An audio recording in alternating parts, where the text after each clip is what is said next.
Let's all stand for the Pledge of Allegiance for our board meeting of 26th of September.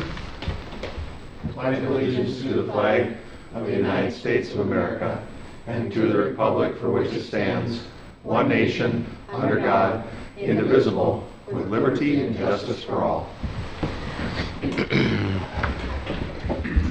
Okay. Agenda review. Mr. Chair, there are no changes to the agenda today. Move approval. Second. Been moved and seconded. Any discussion? All those in favor say aye. Aye. Opposed? Carries. All right. So I guess now we have commissioners' reports, and most of you were busy last week. Busy, I guess. So let's start with one of the busy ones is Vance. Let's start with you, Vance. All right. October 12th, our last board meeting after October, did you say? Is that September? I'm sorry. I got October through this. We listen sometimes, yeah. September 12th, yeah. Had group orientation after our meeting. The next day, I drove up to Breezy Point on September 13th for the AMC Policy Committee meeting, and I was involved with the AMC board meeting that me and Will were involved with. September 14th, I had AMC Policy Committee Transportation meeting, and most of the discussions during the meeting were on the possible constitutional amendment vote for the auto parts sales tax. Pretty controversial, but it's seemed to have a lot of support right through AMC's Transportation Steering Committee. Then on the next day, October 15th, we again had our AMC Policy Committee meeting, and headed back home on September 17th. I attended the Yellow Ribbon Breakfast at the Wow Zone Sunday morning. You know, it was a good breakfast, and the money went to a good cause, so that was good. On September 19th, we had our work session for the county, and on September 20th, I attended the MACAC conference, the Community Corrections Conference. The emphasis on the conference was working with mental health.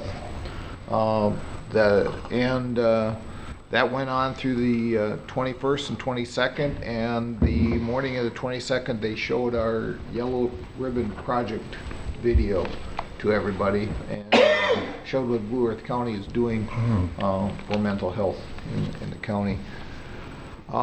September 25th, at a Children's Museum board meeting and tour. That was yesterday. And then we had I had the Greater Mankato Diversity Board, and I went to the Mankato City Council meeting and work session last evening. They spoke on the trail system off from Stolzman Road. There was a speed discussion on Madison Avenue that was spoke about, and also brought up Jordan Sands. All these things which would be interesting for us as county board. Then they also advise that there is a city bus tour on October 16th at 5 o'clock. If somebody wishes to see what's going on in the city of Mankato and with that. Their work session was involved with our famous intersection of County Road 17 and Hafner Drive. After much discussion, usually from one side, they made a decision to not allow a R-cut and not take into consideration the two public meetings that we're going to have on the intersection. In fact, they made a point that they would fight the county if the county would put in an archive. This morning we had Airport Commission, and that's the end of my report. Thanks, Vance. Okay, Drew, I guess we'll go with you next on this Okay. side. How much time do I have, Oh, Mr. Chair? We're not having lunch, so don't take. No, An Tuesday, hour. September 12th was our last board meeting, and we heard an update from our county attorney. We passed a resolution to recognize the MIAs and POWs in our last wars down to the Korean. And the attorney also mentioned some special training that's happening in forensics for the attorneys, which I think was interesting.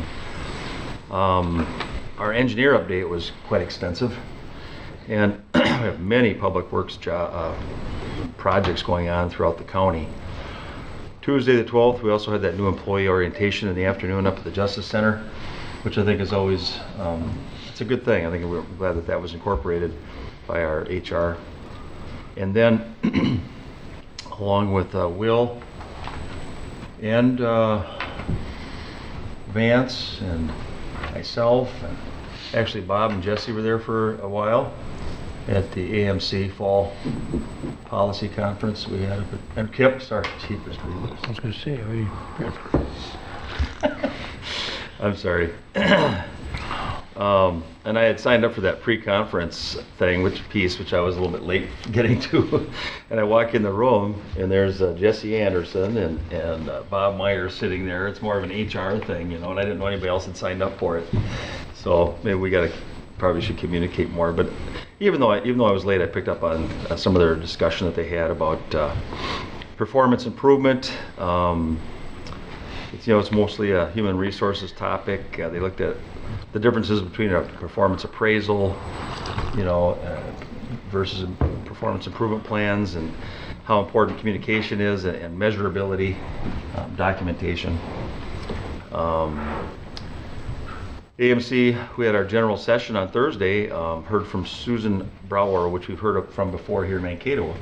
She's our state demographer, talked about the 2020 census coming around and what counties can do to kind of get involved and make sure that they're registered and have a lead person possibly working with it. Our population growth in Minnesota is consistent but very slow. So a lot of it is actually our immigrant population is helping it grow. And then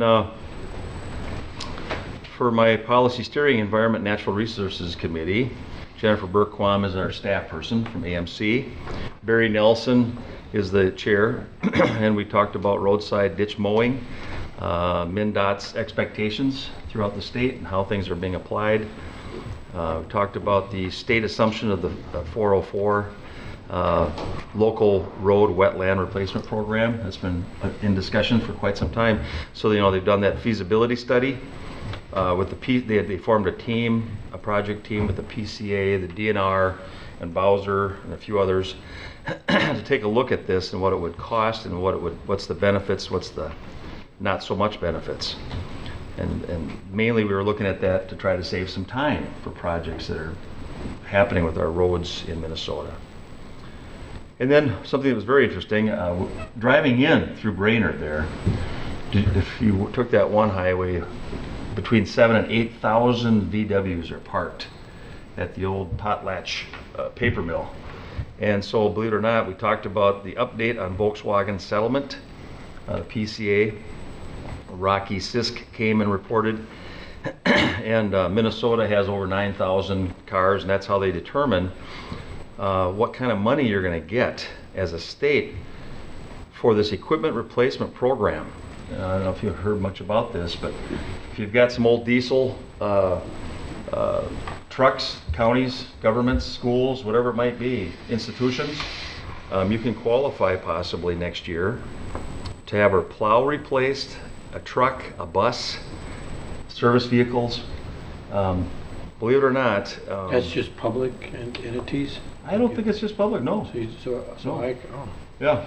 So if you have an older diesel truck, which is probably running very inefficiently, this is to help reduce the amount of emissions that we have in this state.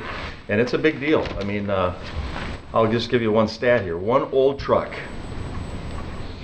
let's say driving down the road, can pollute as much as between 25 and 50 trucks. So the average is over 30 trucks. Wow. One old diesel. Because they kick out so much emission. And that's a fact. They've got it measured. And so this process, they gave us a timeline, will occur so that by next year, in 2018, people can start applying for this. So I would encourage anybody that thinks they might have an old diesel that they're using to see if they can get a free diesel truck. We talked about the buffer enforcement update with Bowser, Tom Guile. Let's see here. Yeah, we talked about that here also in our work session, but SWCD is helping to plan and identify the buffer situations out there. And right now, 72 out of the 87 counties in Minnesota have chosen to take on the enforcement. So that's a pretty good chunk of them. We also talked about a draft policy for nitrogen fertilizer rules, and a Luke Stewie from the Minnesota Department of Ag department. He came and talked about Groundwater Protection Act and what's happening around the country, what's happening in Minnesota. Groundwater recharge is a huge issue. And our aquifers, they're looking at things like not just water quality, but water quantity. AMC, it's too soon for AMC to actually embrace the quantity one, because that really impacts a lot of things. So we put that on the shelf for now, but there was a gentleman that presented from the Freshwater Society, Steve Woods, and we need to start thinking about quantity and what's happening to our aquifers as they start to dwindle because we're using so much water. Other states are really having trouble. Let's see here. Quick announcement, I'll be back up there again this week for 3 days for the SHAC conference. Minnesota Department of Health puts on their annual conference, and I'm involved with that. We had our work session on Tuesday the 19th. Capital improvement plan, we went through our 5-year with Public Works. We had our number 1, or Highway 66 update. Talked about the health insurance things that Bob's been working on with the Health Insurance Committee, which I thought was very interesting material for health savings and different issues that came up. Of course, our Hafner, as Vance mentioned, our Hafner intersection up there, our buffer ordinance, Scott Fichtner. So it was really quite a good work session. I think a long one, wasn't it, last week? Our NACO health steering call-in that I had, let's see here, Indian Lake Trail issues we've been talking about this last week, trying to figure out how to address those. Some concerned citizens about the use of the trail. And then, I don't know if any of you have been listening, but much up to the news about nationally about the health, care issues with Graham Cassidy proposal. Last night they had an hour-and-a-half debate. I didn't catch all of it, but I caught some of it regarding the Republican proposal that they're trying to get passed in the Senate. So that was very interesting. That's my report, Mr. Chair. Thank you, Drew. Yep. Well, I guess at this time I have a quarter after. Well, I guess I see there's 3 minutes, but on that one. Go ahead. We can take care of the rest. So come on. Let's have Lisa with Miss Terry there come forward. Yeah. I went by my watch. I didn't even look at the clock anymore. Good morning. Morning. Yep. Good morning. Good morning. Thank you. How's Lisa this morning? Yeah. Great. How are Well, ya? she's passing those out. I'll talk about our bond rating, which we received 1 week ago. They confirmed our AA+ rating, S&P. They had some notes. We can raise our rate if the economics would improve. Based on our population and the per capita market value, it's a little tough to do anything about that with the number of college kids we have. in this community. It could go down based on our budget flexibility, which is our fund balance, and also the budget to actual. If we were looking at some deficit budgets, it's a possibility of that rate going down. Any questions on that? On just the rating? Questions on just the rating Yes, itself? yes, yeah, just the rating. About other business, I wasn't sure. Nope. So Terry's gonna talk about the sale now. Okay, thank you, Lisa. Mr. Chair and members Aye. of the board, we just distributed the yellow sheets that are the results of the sale that occurred in our offices yesterday afternoon at 1 o'clock on your behalf. And so, first of all, really good market response. You had 7 bids, and many of these were multiple listings. As you get onto the second page, you see multiple underwriters coming together. Those are syndicate bids. And so it represents 42 financial institutions, and it says a lot about your market recognition and the very high credit rating that Lisa just spoke to of AA+.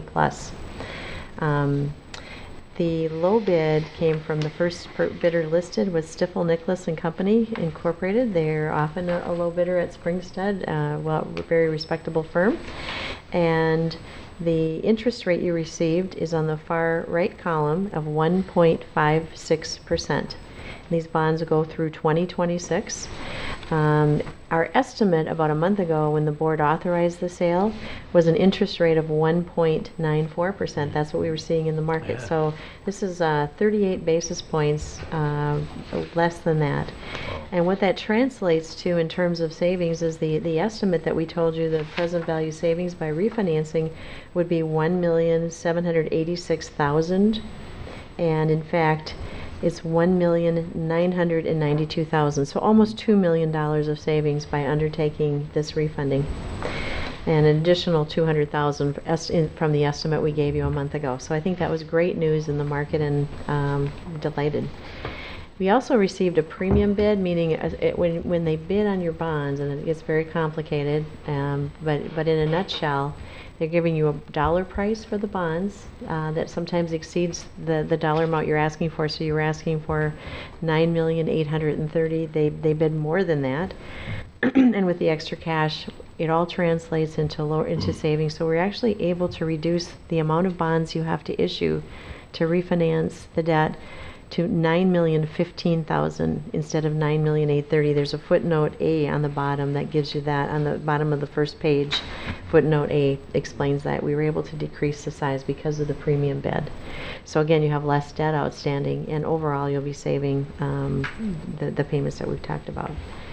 And so that it doesn't get any better than this. So I just want to say congratulations, and we would certainly recommend the bid from Stifel Nicholas.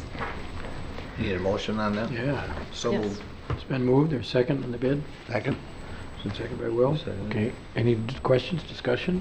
Well, just, all of the paperwork that's in here in a packet, is there one specific document in there that says the bid itself, or is it inclusive with all of the documents that are in there? What happens is we needed to give you something last Thursday to put in the packet, and the actual sale didn't happen until yesterday at 1 o'clock. Oh, okay. And so that's why she's actually, bringing you some updated information here. So we're gonna motion on this. Yes. Yeah.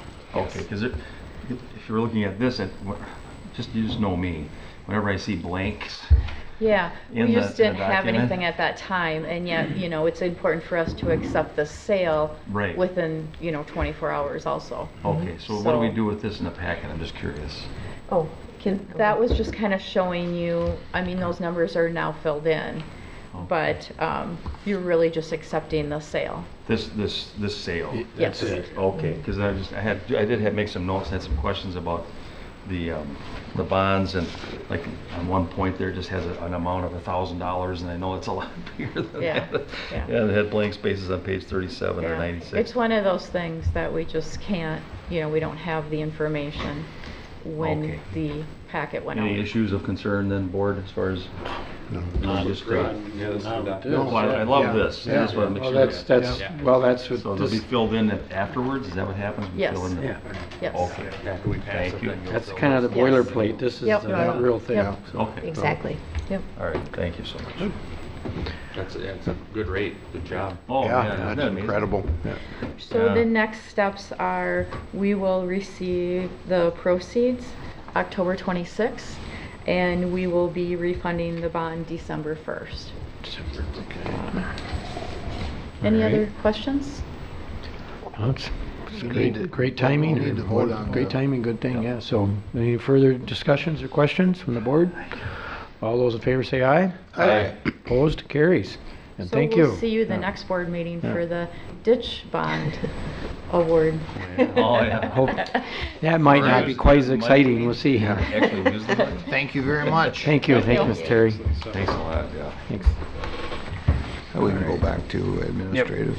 We could go back to administration, yes, so, let's take Kip then with his commissioner report.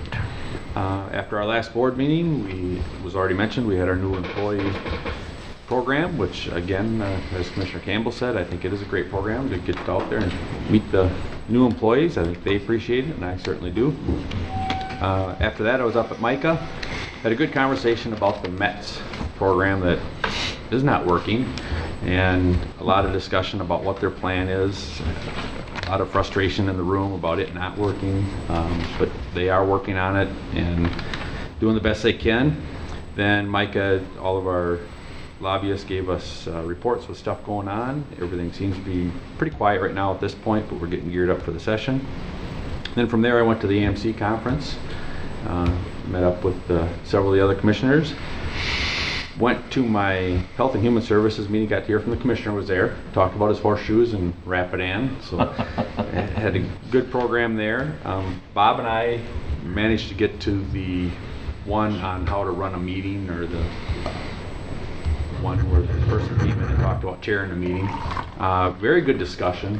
One of his suggestions was that as a board, you get together once a year or every other year and just talk about your goals at a board and just kind of talk about how you're going to conduct yourself in the board meeting. And I've been on the board 15 years and we've just never done something like that. So I don't know if, he talked about having a breakout session for all day. I don't know if that's necessary, but I think an afternoon might be a good idea just for us to sit down informally and talk about, what's expected from the chair, what's expected from the rest of the members, and how you conduct yourself in the board meeting. I think we're doing a great job, but he just had some good suggestions, and I think it might be worthy of afternoon discussion.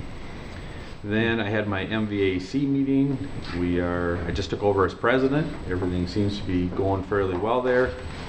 Got our reports from all the committees, and we're struggling with the food hub, which I think there was something in the paper. Yeah. So we're going to be doing a serious look at that over the winter, and just to decide if we can just try to keep funding it. It's unfortunate, but it's losing a lot of money at this point, and just can't get the participation from the area. We've done a lot of advertising this last year because that was part of the problem. We thought we weren't advertising enough, but I'm not on the committee, but they did report that they're going to let it run through October.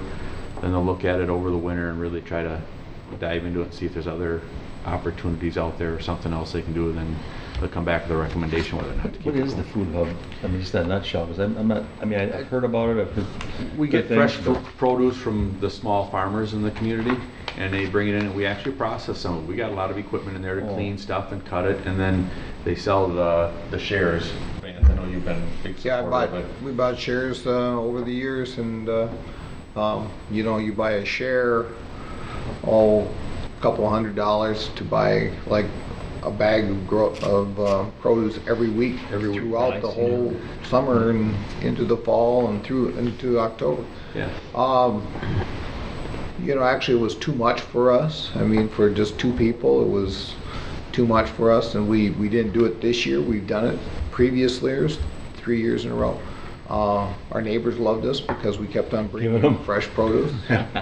But it will be sad because not only does it do that part, but they've also helped different schools have fresh produce. Okay. I know Friesens uses their fresh produce daily.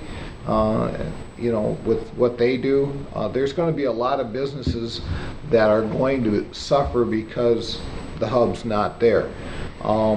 Obviously, we got to, if it's not making money, you gotta do something, so, but, it's gonna be sad to see it go. We really tried to get more of the people to buy the shares. Yeah. And again, my wife and I participated in it a year ago, but it is, every week you gotta go get the produce picked up because you have to go there to get it. They can't deliver it. Yeah. Shipping and hauling is the issue. If we Okay. could get it to places, we could sell it. But we all know transportation's expensive. And to try to distribute it that way, that's just another whole problem that we just can't deal with at this point. So, but we did it for a year and the produce was awesome, but again, trying to get the logistics worked out, get it picked up every week in that window, and then that window where you had to pick it up. So they're working on that stuff. And so. if there's a week that you're gonna be gone, you gotta get somebody else Yeah, to go someone pick it else up to for get you. it. So that's kind of the biggest thing going on there. Then we had our South Central Workforce meeting, got the updates from the committee and the staff. Everything's moving along really well there. Work session was already mentioned, which again, yes, it was a very busy work session, but a lot of good information. Appreciate all the discussion. Had a couple MRCI meetings the last couple weeks, and then last Thursday I had my Emergency Communication Board meeting, and we heard from Jackie Mines and her group on the dispatch and trying to incorporate more of the 911 calls into one place instead of each dispatch taking that. So we had a good program there. And then that evening we had our EMS meeting and had a lot of discussion about just the core values of EMS and how we should operate. Our operation is getting bigger, but our staff is staying the same. So we just have to, we're going to put together a group and see what kind of organization we want that to look like. Just because the funding's not coming in, we don't have enough money to hire more staff, but our program's relatively large, so we're going to have to scale back on some of the stuff that we're doing as EMS, but stick to our core mission and training the fire departments and ambulance services in Blue Earth County. That's my report, Mr. Chair. Thank you, Kip. Well, we can get yours in, I think. Yep. Okay, most of the stuff has been mentioned already. On the 13th, Vance and I were at the AMC board meeting, and just basically business as usual there. The one thing that I find kind of interesting is there is a healthcare organization that wants to talk to AMC about providing healthcare for all of the counties in Minnesota. So Optima? Optima, yeah, and we're told that that's a very big organization, and it's I hope that something comes of that. So Yeah, I think I mentioned Blue Cross Blue Shield, and they said, well, that would be like a spec yeah. to Optima. Worldwide, worldwide big as they company, yeah. And then I was able to attend the session on the immigrants and the workforce. Very, very interesting. Brought up a lot of interesting things that to talk about on that. Of course, then we had our policy committee meetings. We met in conjunction with Health and Human Services to the first to start out with, and we talk about some of the same issues: mental health in the jails, kids, children of incarcerated parents, and that type of thing. And so those go hand in hand with the Health and Human Services. Then we worked on our resolutions that we're bringing forward. Nothing real big changes. The public safety policy has been pretty easy the last couple of years, especially with the $10 million in training for law enforcement coming out of the last session and stuff like that. So we continue to bring forward some things on that. Of course, then we had the work session. Drew covered that real well. Township officers on the 21st. Good meeting there. And then yesterday I was in Slayton at the Rural Minnesota Energy Board and the PACE committee meeting. One of the highlights of that for PACE, we're talking about bringing forward a residential solar loan program that's kind of in the planning stages right now. It would basically provide low interest money to small solar farms that would, basically take care of one home or one farm or something like that. So as that continues to develop, I'll report on that. And that's my report. Thanks, Will. And, well, I guess it's about 9:30, so maybe George and... Morning, gentlemen. Morning, George. Morning, George. Good. Do you have one item? Thank you, Mr. Chairman. PC 17-17 is a request from Roy LaBorde and USS Rapidan Solar LLC. It is a request for review and approval of a conditional use permit to construct and operate a large solar energy system. The proposed project will span approximately 8.52 acres and will have a power capacity of up to 1 megawatt, which by Blue Earth County standards classifies it as a large energy system. The property is zoned agricultural and is located in part of the north half of the northwest quarter of Section 11 Rapidan Township. Mr. Stubbs presented the staff report. The applicant was present and provided some additional information to the Planning Commission. Mr. Watts explained that the changes to the site plan based on comments from County Highway Department and stated the proposed findings and conditions recommended by staff were both wise and fair. Roy LaBorde stated his house is the only one in the area with direct view of the project. All other homes in this area are screened by trees or other topographic features.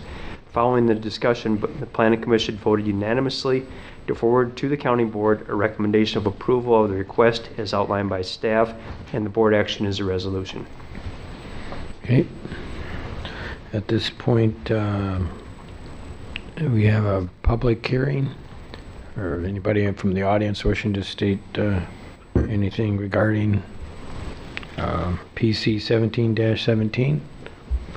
Again, if we have anybody that wishes to speak on PC 17-17, oh, come on forward and give your name and address. And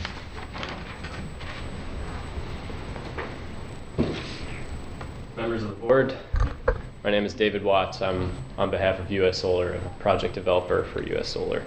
Just wanted to make a couple other mentions briefly, in addition to the report prepared by Aaron Stubbs and now by Mr. George Leary.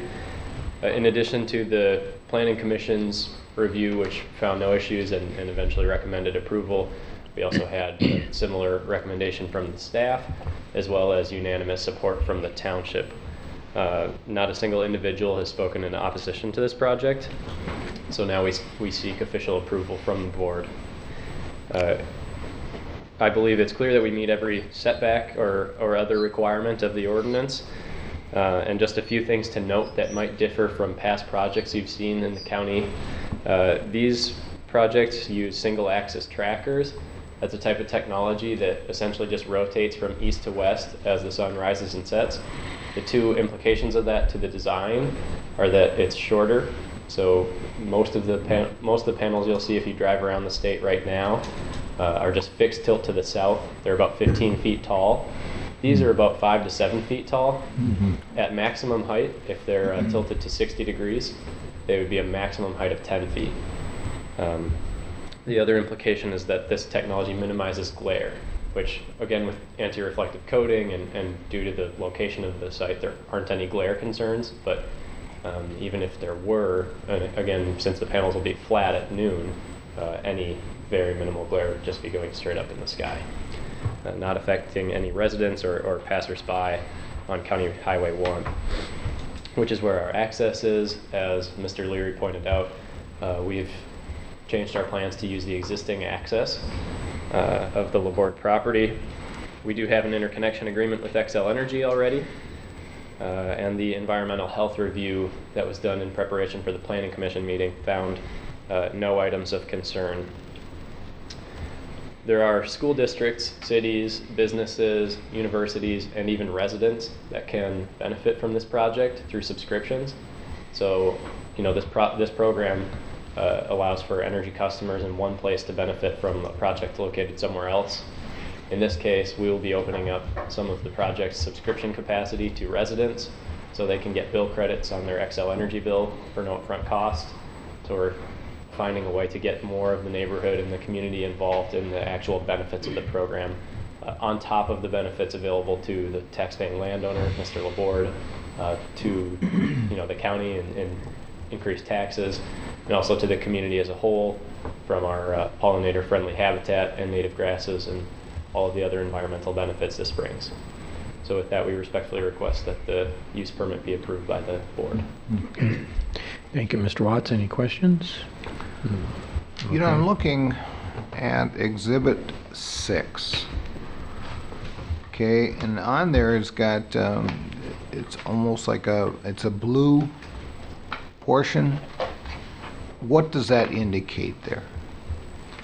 I think it's on I left my page packet back 83. here, so I'll wait for Page 83. Let's see, it's this one right here. Oh, yeah, there you go. What does that blue indicate, and what does that mean? It has water, too. So these are the soil types. If you could scroll down to the legend at the bottom Right, of this page. it was just really hard to read, and I saw the hydric and hydric soil. What does that mean? Explain that to a regular guy. If I had that site pulled up on this laptop here, I'd probably have the actual definition. I believe it just, as opposed to being, like a sandy soil or any other type of loomy soil or anything like that, hydric, Okay. I believe, means that there is more water incorporated with the soil. But to be honest, I'm not the expert on that topic. Okay. This is mostly used, I mean, we have to prepare this as part of our internal process of getting no obvious hurdles. So we use Westwood to do this very in-depth review of the site to make sure that everything from... No, I'm very impressed with all the photos and all the showing that exactly where it's at and everything. I was just interested in what that was. Yeah, and I don't have a great definition for it, but the use of this map specifically is when we go in to actually put in the foundations, which for our project, that's steel I-beams. It's not any type of concrete footing. So we use this information to know how deep the steel foundations have to be. And depending on the classification, so a different place on this field will require a different depth than somewhere else with a different soil classification. Interesting. Thank you. Great. Thank you. Anybody else? Yeah. Drew? So, and this probably relates to your comment, actually, Commissioner Stromberg. Right now that field is being farmed, correct? I mean, so it has tile, I would assume. Does it have some kind of tile system in there or something that's being utilized? There is some tile in the field. And so that system will still remain in place, won't it? I mean, as far as runoff, that sort of thing, or how is... Yep, we're not rerouting tile or anything like that, but in part of this process and in getting the stormwater permit and everything like that that's done before construction, we do have to get input from the Army Corps of Engineers and the DNR and watershed, et cetera. Yeah. And they'll have their own stipulations to the drainage of the site, so it'll probably go beyond just the existing drain tile. Okay. But we're not planning on doing anything to negate that. There will be a temporary stormwater basin during the construction of the site, help manage runoff, but in general, the drainage conditions and runoff are vastly improved as compared to traditional agricultural, row cropping. Okay. Thanks to those native grasses. Yeah, and I'm sure that's what relates to this too, with the types of soils that are in there and things like that. If you were to remove any of the drainage tiles, I would think that some of this could actually start to retain water, or have more runoff, surface water runoff, because the water would build up. It looks like it's 90-some% hydric Medelia silk clay loam. There's different soil types in here. I mean, a lot of them are all different kinds that hold water, which is typical for our county. I mean, a lot of our county is very clay-like. Yeah. Blue earth. But so that's, and then I also appreciate the fact that it's not the tall systems. I think that's good for the area. And the one neighbor did express some concern. Was there any more discussion? I didn't hear what the discussion actually was. Was he worried about the glare on his property, or what was the discussion about the one property owner that said that he's the only one that would be able to stare at this and see it regularly? Actually, Commissioner, that was actually the owner of the property Oh, that's the was owner. just pointing that out. Oh, he's pointing that out. Correct. Because I thought if there was a concern, he could easily put a hedgerow in or Nobody something. testified. Nobody Yeah. testified. Yeah, just for the record, there have been no neighbors that have said anything negative about Oh, the okay. design or the project in general. It's just Mr. Laborde pointing out that he will be the only one with the visibility. I on it. gotcha. I misunderstood that. Mm. That there was one person of concern, but, you know, okay. Yeah, I think he's okay with it. Because a lot of times they'll grow a hedgerow, Mhm. an 8-foot or 10-foot hedge of some sort that you can't even see it then from the road even, you know, when you drive by. Okay, thank you.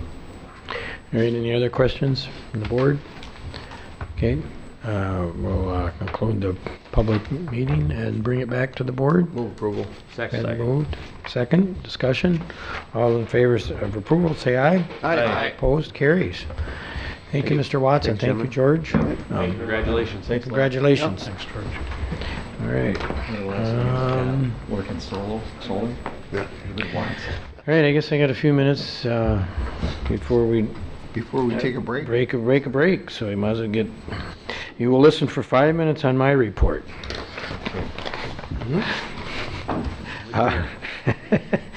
Yeah, new employee orientation that we had, everybody talked about on the 12th, and then we had on the 14th, where you folks were all busy up north. We did have the opening, the grand opening at the old Hubbard building for the MSU Regional Entrepreneurial and Innovation Center. That was quite interesting, and a lot of people were there, and quite a bit of excitement. Nice. Yeah, it was. And then that evening we had mayors and clerks and Good Thunder, and Mike Solberg gave a little presentation, and that was pretty well attended. Our county attorney was there too for most of it, and it was good. Yeah. Then on September 19th, yeah, we had the work session, and then the Wednesday, the 20th of September, I did have a Partners Affordable Housing, a special kind of a meeting for planning future events that we're going to have. And then September 21st, we had the townships, and Will was there, and yeah, Will and I were there. Yep. And some other, and like George, and Pat was there too. Yeah. And a very august group. And so that concludes. Oh, Sunday I did have my church festival. I was busy. Yeah, it was a big thing. Yeah, so the spouse was the chair of the whole thing. So, Really? Yeah, and it was well attended, and it was a nice warm day. So, all right, that concludes my report. And Would you want to have a short break right now? do we want to just do a break now? Everybody might as well do that, I guess. That'd be good. We'll take a little break. We can resume, I think. We're at, well, we're ahead of schedule, I guess, so. Yeah, we could have Phil come forward, and we're good enough, right? Yeah. Morning, gentlemen. Good morning. Good morning. And then our esteemed committee chair there. Vice Chair. Vice Chair. Excuse me, Vice Chair. I mean, Jay's not here, yeah. I was gonna say, yeah, we gotta Jay's not, yeah. reserve and I preserve didn't mean, RJ. That's right. But Darren's here in his place. Mm-hmm. Okay. Is Jay An Farmer? inadequate replacement. Mhm. He just missed the meeting and Darren filled in for him, so that's why. Planting, He's or doing- not yes. harvest season, not planting. Yeah. He was I'm a little bit working. behind. Nervous and busy. Yeah, he was working. All Mr. right. Chair and Commissioners, thank you for having us today. I have just a couple of action items again this month. The first of those being under public health. First one regarding United Way. The purpose is to really administer funds for the United Way. Our piece of that for public health is First Steps, which is home visiting and early intervention. It is, that position's co-located at the clinics, Mayo Clinic and Mankato Clinic. And the contract really just outlines the scope of services, the budget expectations. The funding will be announced after the United Way campaign is over, and the term of the contract is January 1st of 18 through December 31st of 18. And then my other item is supportive housing. We have a Housing and Urban Development Grant, HUD. The grant really goes through scope of work and the legal agreements between Blue Earth County and HUD, used primarily for rental assistance for chronic long-term homeless participants. The grant amount is the same as the previous grant cycle at $143,519. Term is May 1st of 17 through April 30th of 18. There was a delay in the start of this on HUD side, just to let you know about the dates and the gap there. And those are the action items I have for today. Okay. Move approval. Been moved. A second. Any questions, discussions? Just a quick question. Sure. About, since we're on that, you know, the chronically long-term homeless participants. It's like to hear sometimes what's going on and how things are going. Just kind of, if you got anything, point of interest. Well, you know, community? I think the scale and scope of that service area, Commissioner, is always a tough thing because, as you know, we kind of serve a regional team that goes to outside counties, and so again with windshield time and trying to serve those outlying areas well is a little more difficult than what we have going in Mankato. The other thing that Bob's aware of is that we have a structural issue in that where the money has dwindled, and so every year, much like what we talk about on a big scale, there's a closing of a gap of any margin we have in that contract. So for our current team, it gets tighter and tighter, and we do a lot of fancy dancing trying to float the boat. The HUD funds don't really impact that, but this is more our core service team through Hearth.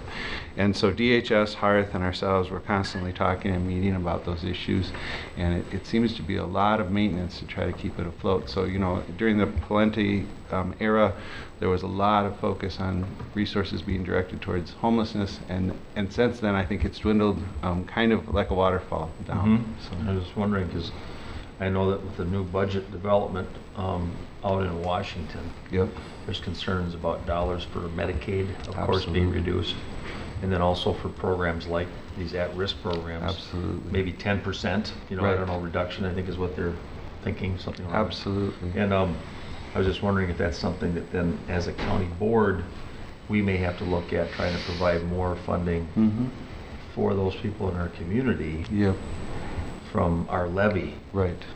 Than what we have in the past. Absolutely. I think that could be a solution, and we also have looked at those partner counties to say, could they also you know, provide some resources to help the base of our funding.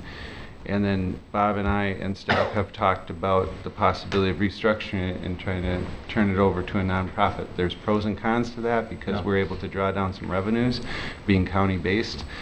So the math has never worked perfectly, but if it continues to trend downward, we have to do something. And levy certainly is another solution. I know what you do. Right. If you think the program is valuable. It is, and I wouldn't recommend to the board that we downsize the team. I think you do need kind of a viable team, and there's really just 4 people that are doing that work, and you start to get too skinny and it's not a program and you can't cover the geography anymore. So. How many people does it usually affect, or that are involved, the homeless side of it, participants, I guess? That's a really fair question, Commissioner, and I really wouldn't venture a guess because I'm not sure how many are on the caseload. I mean, obviously it's intensive work, and with the 4 FTEs we kind of have, if they all are working with maybe 10 individuals, that gives you a ballpark 40 to 50 people. But we all know there's a lot more than that out in the community. So there's a churn, there's people that do and don't want service, there's people that kind of come in and then exit, and so there's a lot more than that. But at any one time, I would say that's kind of a fair ballpark to look at. And how many counties involved then? There's 5 out 5? there. Okay. Then they're all circling them. Right. Okay. Thank you. Anybody else have any questions? Okay, all those in favor of the motion, say aye. Aye. Opposed, carries. Thank you. I do just have a couple other informational discussion items that I'd like to share with the board. The first of those being about out-of-home placement. In the first slide, you'll see the title Child and Family Services Out-of-Home Placement. There's a pie chart with a breakout between foster care, residential treatment, group home, and correctional facilities. The group home has been an area we focused on to say that we don't feel we get quite the bang for the buck when kids go into group homes, and so you'll see that that's very underrepresented. I think the 0.02 in the pie chart is what's represented in group homes. Not saying we'll never do that, it's just we don't use that as much as the other services, obviously. You'll see the narrative there that 58% were placed with relatives. That's been another point of emphasis for our staff, is to make sure if there's any family involved that we try to match them up with relatives as a comfort to the children as they're in a fairly traumatic situation usually. And so somebody they know, someplace where they might feel safe is our priority. And then this chart on the bottom is a little counterintuitive, so I do want to explain that. There's 3 different time frames of 12 months, 12 to 23 months, and then 24 months and over. Excuse me, and then you'll see that there's a standard, and then data from 2014, 15, and 16. The thing that's a little tricky is the percentages on the left column, and the standard is the green bar, so that's the state standard that we're shooting for, and actually it is good for us to overperform that bar because this is about children that left foster care, so that that's the part that's a little tricky. And so standard in the 12 months you'll see is around 40%, we're at 50. 12 to 23 months, kids that are in care that long, approximately 45% or so is the state standard, we're at 80, and then over 24 months, state standard is right around 30%, we're at 70. So staff are doing a good job of keeping kids moved through the system. That's what we do want. There's always that risk that they'll have to re-enter care, but I'd prefer, there's an indicator that actually punishes us when kids do go back to foster care, but I'd rather try to get them out, try to get them stabilized, and even if it fails, it's kind of like, to me, the clinic model where you go back to the doctor when you need it, but hopefully you're well and you can really do well on your own. And so we do want to be on the edge of that, kind of erring on the side of community-based care whenever possible. The other slide that's included in your packet is child protection data. This is a little more straightforward, and I'll just highlight a few of the areas. The first column shows the total child protection reports, and you'll see that that has grown year over year in a very kind of consistent way. The next column is those that were open for assessment. You'll also see staggering up over time, especially in the last 4 years.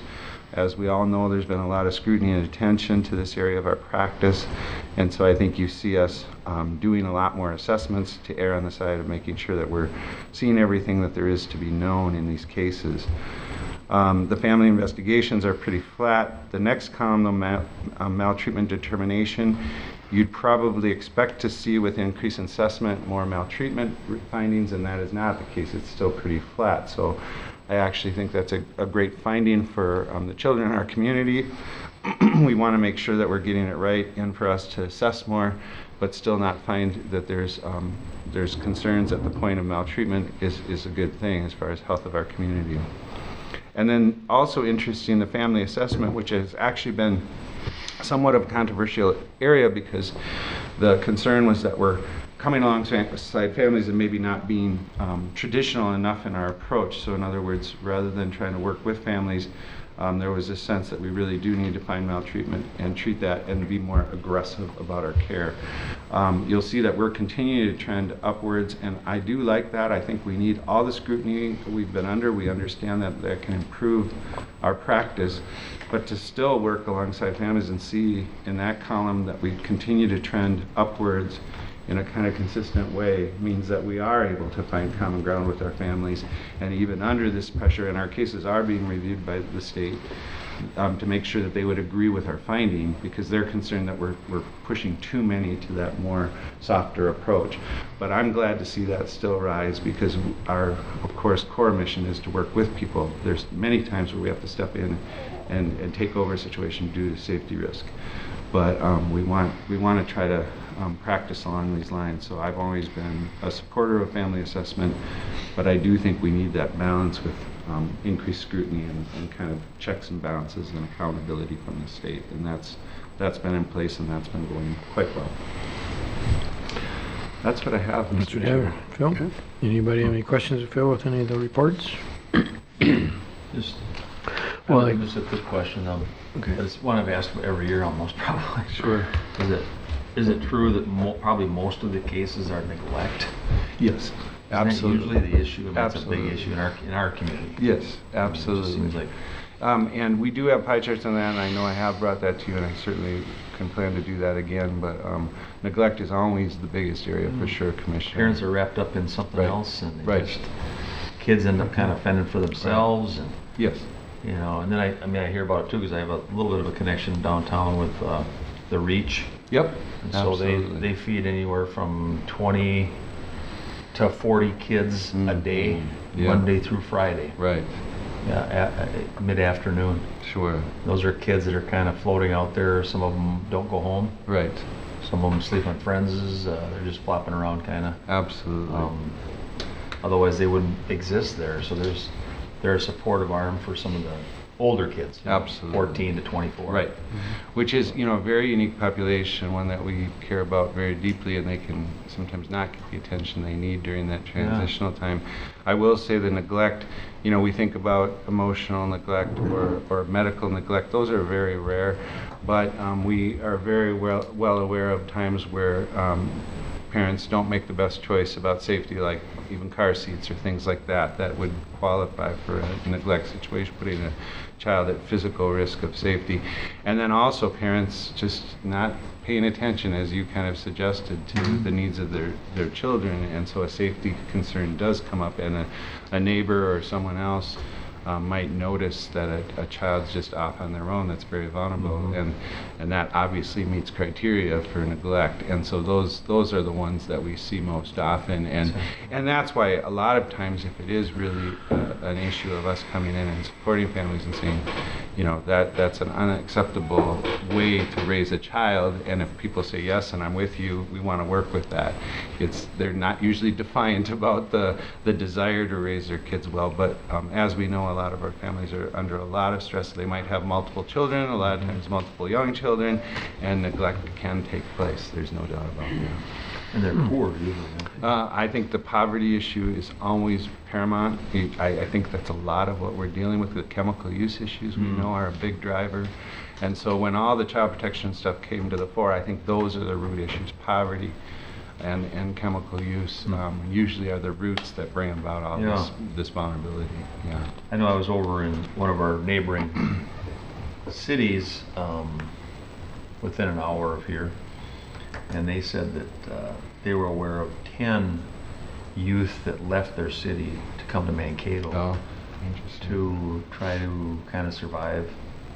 So Mankato is it's a big draw, not just for adults. Right. I mean, there's kids that come from other towns that are all within an hour or so of Mankato. Sure. To find services or find some kind of assistance or to get out of a bad situation. Right. Yeah. Right. I have a question about your CHIPS petitions. I see we had 53 CHIPS petitions. Are those the ones that were actually filed? Right. So those would be the ones that were actually filed. That's correct, Commissioner. And it's slightly down from the year prior, you'll see. Yeah. Okay. Good. But pretty flat overall, which is kind of an interesting thing. Okay. Any other questions? All right. Thank you. Thank you. And then now, Darren, you have to fill in the big shoes, Jay, and Yes. do the report. I will do my best. Introduce yourself. Yeah. Mr. Commissioner, or Mr. Chairman, Commissioners, my name is Darren Walker. I'm the Vice Chair of the Human Services Advisory Committee, and just wanted to give you a little bit of an overview of our most recent meeting on September 14th. This meeting was the first one we've had since our brief summer break, and our speaker was Jamie Groman, who is the Regional Mental Health Initiative Manager. She represents the South Central Community-Based Initiative, and this initiative is comprised of 10-county region that supports mental health in our area. The mission of the South Central Community-Based Initiative is to facilitate mental health, or each mental health consumer with recovery by improving their quality of life, by assisting them to assume increased responsibility over their lives and to help them function as active and independent members of our communities. The SCCBI, in cooperation with the Minnesota Department of Human Services, is mostly comprised of consumers as well as mental health authorities and mental health providers. The participating counties in this initiative were Blue Earth, Brown, Faribault, Freeborn, LeSueur, Martin, Nicollet, Rice, Sibley, and Watonwan. The manager's role, Jamie's role with the SCCBI includes coordination of committees, regional management team, also stakeholders, a fall conference and case management telepresence. That was actually something that we discussed in our meeting a little bit more as far as how they are managing that and the process by which they're doing that work in order to expand access to their particular services. Some of the other local entities that are in cooperation with the initiative include the Crisis Center, the Mobile Crisis Team, which we also discussed their availability and how they are able to serve those in need in our community, the Crisis Service Line, and also clubhouses within the community. And this initiative works with 2 state-funded grants, which includes the Crisis Grant and the Adult Mental Health Initiative Grant. So it was a very informative presentation. Jamie did a great job. I think the group overall learned a lot more about some of the options that are available. We had a mental health task force report. Just one of the highlights from there that I found to be particularly interesting was our school district is recognizing the needs that we have within our elementaries, our middle schools, and our high schools to help more effectively address mental health needs for our vulnerable youth in the community. As a result, they are adding additional counseling and psychology service staff to help with this increased need that we're seeing within their schools. The Social Services Task Force also provided a overview and had a few points there, which are in the meeting minutes. The last item I just thought I would highlight for you is the presentation that Phil gave us as director regarding the Yellow Line project, which is specific to a program that you're, I'm sure, all aware of pre-booking that can divert first-time offenders and those that would benefit from treatment as opposed to incarceration. And if you have not seen the video that has been created in order to promote the Yellow Line project, I would encourage you to do so. There is a included URL on our meeting minutes, but Phil rolled it out to the group and we had a short discussion on that as well. And that concludes my report. Thank you very much. Thank you. very Any much. questions that I can? Yes, sir. Did you watch the video then? Did you see I some did. of the local movie stars that we've got? I did. I do believe there was someone who was probably in one of those Bruce Willis movies. The last name Campbell. Yeah. But I can't remember. He's not the talking first about name. you, Drew. Yeah. He's not talking about you, Drew. No. That was you, Phil. Yeah, that was you. But no, it was a good I think summary, something that I mean the and I come from a video production background. Oh, you do? I thought the combination of law enforcement, county leadership, administrative leadership that was represented in order to tell the story should make an effective promotional tool. Wonderful. Good to hear. Yep. Yeah, One side comment I just wanted to talk to the board about for 2 seconds about something you mentioned. Yes, sir. You know, that our school district is at least starting to recognize the need for some more counselors in our schools. And it's been there for a long time, but I just don't know if they've fashioned the budget in such a way that it would be able to sustain having They more get money. They get money from the state, and the state. For some of that. We don't. Apparently, in that area, doesn't give as much as. But something you don't realize is that even if they hire a few more counselors, most of the counselors, and I'm going to say 90% of the ones that we have in our school district, are busy doing what some of our staff do. Right. And that is, they're required by the state and the federal government to do certain reports on people who have been diagnosed with certain conditions. So they are not available for students who are having any immediate needs, having crisis in their life. They are not, in fact, they're not even allowed really to have any one-on-one contact with any new students.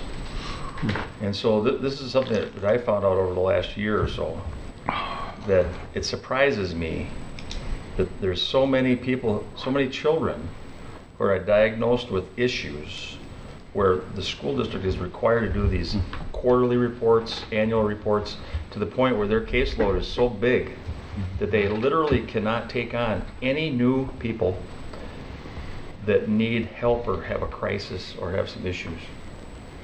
And so that's a dilemma and a problem in the school district. And it's going on right now too, to this day.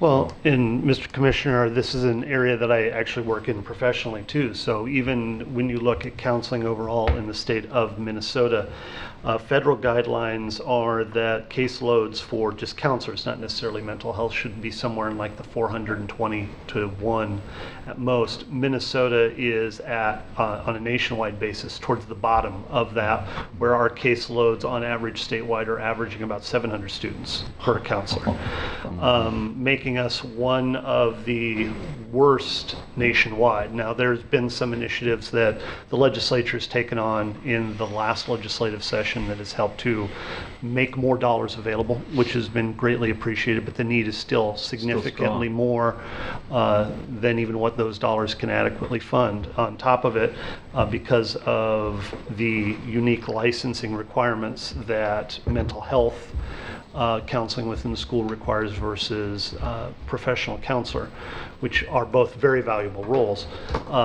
There is always a need in the state of Minnesota for more qualified professional counselors around mental health related issues or intervention sorts of issues with students. And I think it's really important to keep sustaining and supporting all the things made available to our students and youth in the community for stimulation, for mental health. I mean, it's not just physical. I mean, some place to play basketball, some place to get involved with, maybe let's say for hockey, we've got the, Al Ream runs that program, Connecting Kids. Those things, believe it or not, I see as a mental health. I mean, it's physical health, but I see it as a really important thing for our youth's mental health. Absolutely.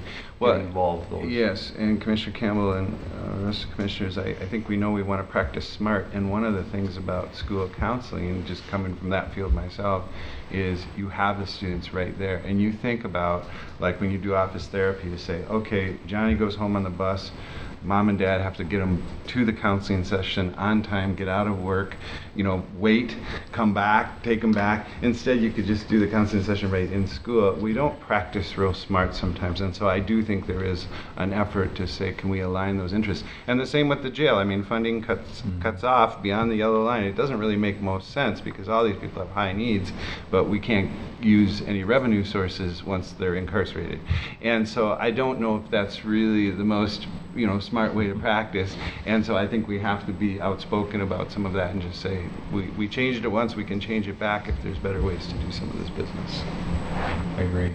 Oh, and if I get one more plug, Mr. Chair, is just that public health, when the health stuff comes out, I do want to just highlight the board, or else Kelly Hader will make me pay, but that things like the immunization registry, where we've had wonderful results, as you well know, Commissioner, too, that these things are on the chopping block a lot of times. So as healthcare gets kind of knocked out, eventually, if it gets adjusted or reformed or whatever might happen, I just really feel it's my duty to let you know that some of those things that we've seen just great success, like foundational pieces of our community, I think there's bipartisan support for, they can easily be just kind of erased off the face of what we're doing. And so I just really feel like from an elected official perspective, if we can have a dialogue about that and make sure that we're not losing those pieces. Yeah. And you're talking prevention. Right.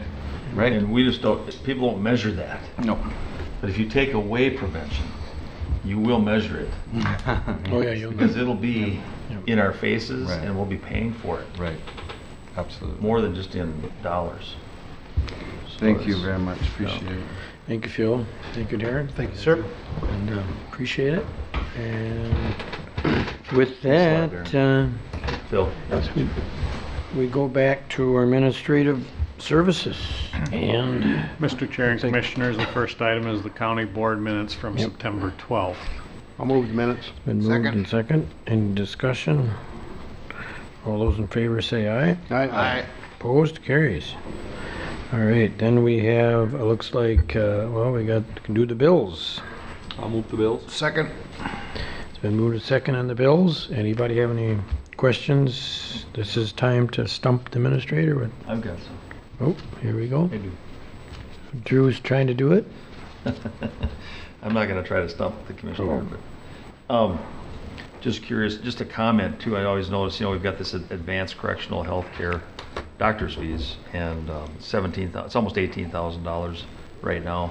So basically, I think if you look at them throughout the year, it's a $200,000 bill for our county to have them available. It says doctor's fees. Is that it's the overall contract, isn't it? It's the overall contract, right? Okay. It And I don't know includes where the we were at. nursing and the mental health and the doctor. Oh, so it's all that. Yes. Okay, because then later on I see they have Alliance Health Services, but that's not related to the jail, is it, Phil? It is not. That is staffing in the Human Services Department, part of the hub, some of those positions that we're contracting for. Okay, that's where I just got a little bit thrown off. Okay, so then I just want to mention I see a lot of public works, but it'd just be nice to know what they are. Central Specialties, $384,000. That is part of our overlay project for the summer. For all the roads. Yeah, that's Okay, and then Mathewitz Construction, $473,821. Big one.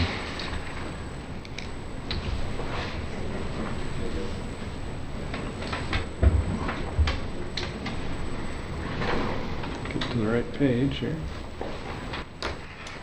That's County Road 109. Oh, okay. And then,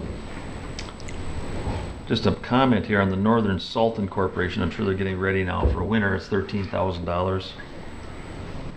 Public Works supplies.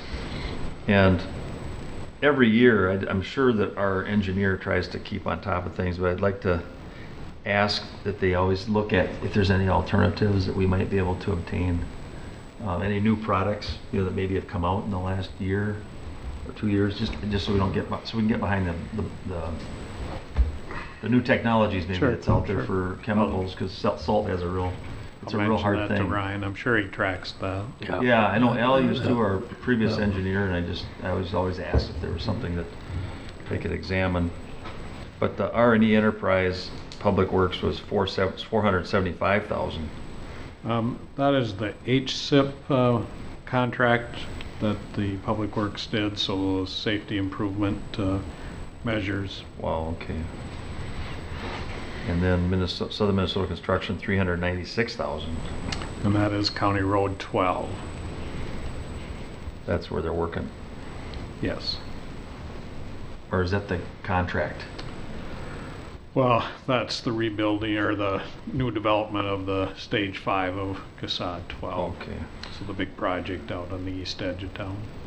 You know that, to bring that up, and excuse me, Drew. Go ahead. Sorry. advance. That was indicated that it should be done the first part of October, which is coming up next week. Do you know if that's coming up within the next 2 weeks, if that intersection will be open? That's the latest information I had. Now with some of the rain over the last couple of days, I don't know if it slowed it down again. Okay.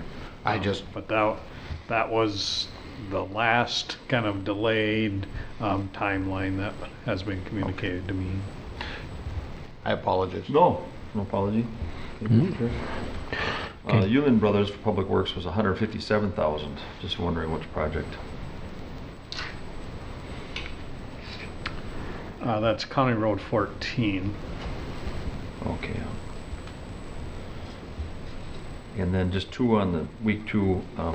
Was curious, Ann Carrion Consulting and Coaching. I was just curious, is that like for a vendor or? That's part of our professional development funds that the Labor Management Committee, our AFSCME group, hired a speaker. So there was a motivational speaker that came and spoke to staff. Interesting, yeah. And then Northern Comfort, building improvement for $24,828.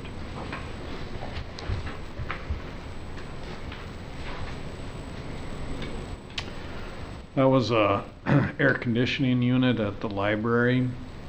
We had one go down this summer, and so needed to replace that. Oh, okay, so that probably wasn't scheduled then, was it? It was not. Okay. Thanks a lot. Appreciate it. All right, is that it, Drew? Anybody else? Vance, anybody else have Drew other? asked all the ones I had. Big so ones? Yep, all the big ones. Okay. INS Group, did you get Oh, that one? I Site didn't. grounds improvements for 107,944. That's related to our building project at the government center. All right, thank you. Oh, Okay. All right. God, I got one that Drew didn't get. well. How that? You left a I few figured- for me, didn't you? I thought it was probably ditches. I didn't know because I The thought first we were- one's ditches, the second one's the Yeah. second Oh, it one. is. Okay, because I know that seems like that's the thing. All right, Seen a hearing. lot of them. Yeah. Yeah. Hearing no other questions, okay, the motion to pay the bills. All those in favor say aye. Aye. Opposed, carries. All right, and we got informational, I think, on human resources. Yes, Mr. Chair and Commissioners, just one informational item. We did fill one of our custody officer positions, so we're starting to refill those positions there. Hopefully that keeps going. Item 4 in your packet then is a committee appointment. Commissioner Campbell has been asked to participate in the Strengthening Public Health in Minnesota work group by the Health Commissioner, and so we're recommending appointment of Commissioner Campbell to that work group. So moved. Second. Been moved in second. Discussion. All those in favor say aye. Congratulations. Yeah, Drew. congratulations. You've been Mention something railroaded. about it, so you know, that's okay. Thank you. What it is Commissioner Dr. Ed Ellinger, Commissioner of Health for the state of Minnesota, he is very concerned about what's going on with what actually Phil was just talking about, and that is the capacity that's going on in many, many counties throughout the state of Minnesota to be able to respond to any health concerns that may come up in their communities, that funding is slowly being reduced, and that programs that deal with prevention are going to kind of get pushed aside, and then we're going to have a lot to deal with in the future. So he wants to put together sort of a large, what would you call it, a variety of people, staff, elected, hands-on folks, everything together to only have about 3 meetings, I believe. Is it 3, Jesse, or 4? 3 meetings. And it'll be done by January, sometime in January. So it's very time limited. But, so it's I interesting. couldn't think of anybody better but you to be on that. Well, thank you. Thanks. Honestly, I mean that. Oh, Okay, that's thanks great. a lot. And I feel honored to be asked. Yeah, oh, absolutely. I'm just very honored. I don't know. So, I know you'll do a good job on it, so thank you for doing We're it. counting on it. Thank you. It's going to be on you, Drew, yeah. Thank you. Did we actually get a vote on that? No. actually? No, yeah. I don't think so. So, all those in favor of your appointment to the committee, say aye. Aye. Opposed, carries. There. Now, congratulations. Is in order, yeah. All right, I guess we have our Mr. Chair and 2018 proposed Commissioners, levy. item number 5 in your packet is a resolution as required by Minnesota Statute 375A.06, certifying the proposed 2018 property tax levy. As you know, staff began working on the budget in April of this year. Meetings with department heads were held in June, and then we've had work sessions with the county board that have occurred over the summer, resulting in a proposed levy of $34,751,280. This proposed levy is a 7.99% increase over the levy that was assessed in 2017. I will tell you that increases in the net tax capacity across the county of 6.85% have been realized, which means a significant portion of the increased levy will be absorbed by properties with increased values. Overall, the county's tax rate will see a slight increase from 39.1% this year to 39.52% in 2018. And as such, I'm recommending the 2018 proposed property tax levy of $34,751,280 to be certified to the Blue Earth County Finance Director. So moved. Second moved. It's been seconded by, Will. I guess, Will. That doesn't make a difference. Yep. And we'll go, any discussion, questions? Will there be any money left over then, you think, Bob? If this is certified at the end of the year? Leftover, meaning? In our needs? No, this will actually, we'll do the budget in a moment, but it It's a little bit still of is humor, a but it's deficit serious. budget that we're proposing because of the building project. Vance is looking at you like, We had a lot of good discussion on this in work We have. sessions and Yep. and a lot of discussion, and a lot of it is talking about levy and whether we bond for our new building and all that's playing into this number, so Yeah. those are all still up in the air. I certainly don't much enjoy a 7.99%, but I think it's what we need to do to operate our business. Although after seeing those bond rates this morning, you save some money. It looks a we little gotta weigh better. all that in again, Right. so Looks- those looks- those that was a unbelievable positive. rates. Yeah, it looks a lot Yep. better that Probably way. never see that Incredible. again, so Yeah. I've been a big advocate for paying for our building in cash, but when you get a 1.6% or 1.7% bond rate, It's amazing. that might not be the best decision to be made to Take it all. yeah. And Well, Bob this- didn't fall over in his chair and I said that, so. Well, I'm This jumping is- up and down underneath the table here. This is an initial, we can lower this. Correct, yeah. Yeah. We just Yep. can't raise this. Yep. So it Make was a sure good, that it's put down that it's below 8%. Well, yeah, I think it'll be below, maybe 6.9, I think it'd be a good one. But, all right. Good discussion again. Yeah, we'll It's have good that, we'll have the discussion And again. we'll have a lot of discussion on the budget between now and until we make our final Yes. thing. Yep. So, but this, I think it's a good place to start. I think all of us would like to lower it. I know I certainly would. In fact, if we can get it so it doesn't increase the tax rate at all compared to, that would be my choice. Yeah, But we'll see what happens with what we need in the county. yeah. I think that's the big thing is, we have a lot of needs. The county's been growing rapidly and we have a lot of needs. Yeah. So, and the county tends to get that big chair. We're the ones that handle human services. We're the ones that handle a lot of the criminal justice program. And I mean, when there's a big increase in the city of Mankato, it seems like the county takes the brunt end of it because we get the crime issues, we get the prosecution issues, we get the homeless, we have human services gets nailed strong Pretty big. because of all the growth that we're having. Yeah. I think people need to understand that it's great to have growth, but it costs money. Yep. And I agree, Vance, with you there too. I know that also we look at things like every year we're not sure what we're going to get back if we get anything from MCIT, our risk insurance provider. I think this year we got something back. Then we It was a 200 smaller amount than previous year. Yeah, was it over 200,000 though, wasn't it, I think? Around that neighborhood. Okay.